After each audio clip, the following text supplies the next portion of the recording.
Holy and beautiful the custom which brings us together in the presence of the Most High, to face our ideals, to remember our loved ones in absence, to give thanks, to make hope and love.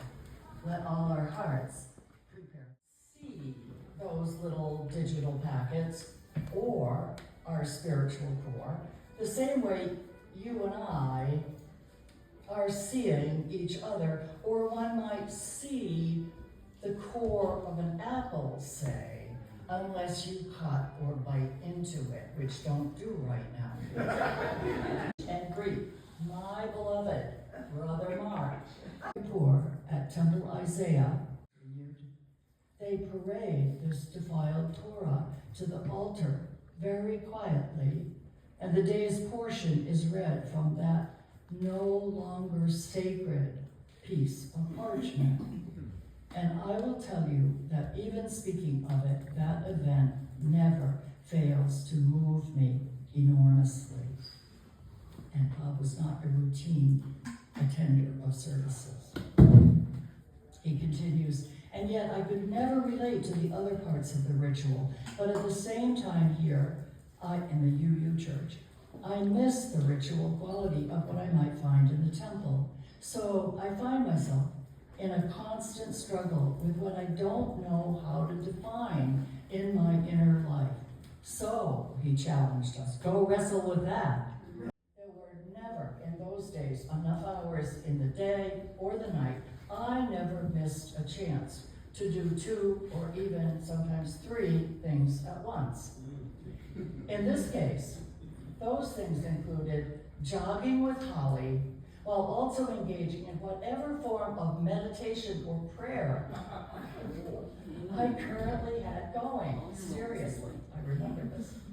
At the time, I had embraced a few key phrases to utter repeatedly, kind of mantra, hoping I might somehow gradually embody these affirmations of my spirituality. One of these affirmations at the time happened to be, I lay my burden down, God. Reminiscent of Psalm 52, perhaps, I think.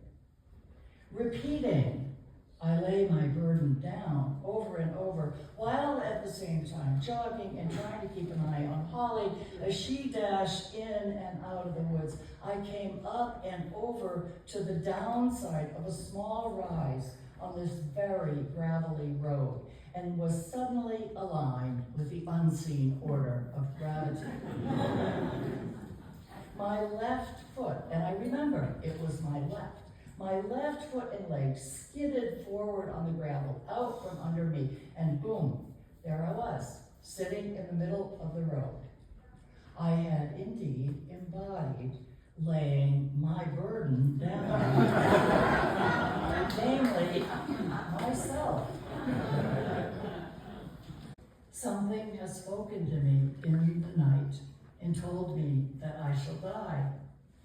I know not where, saying, death is to lose the earth you know for greater knowing, to lose the life you have for greater life, to leave the friends you loved for greater loving, to find a land more kind than home, more large than earth, where on the pillars of this earth are founded, towards which the conscience of the world is tending.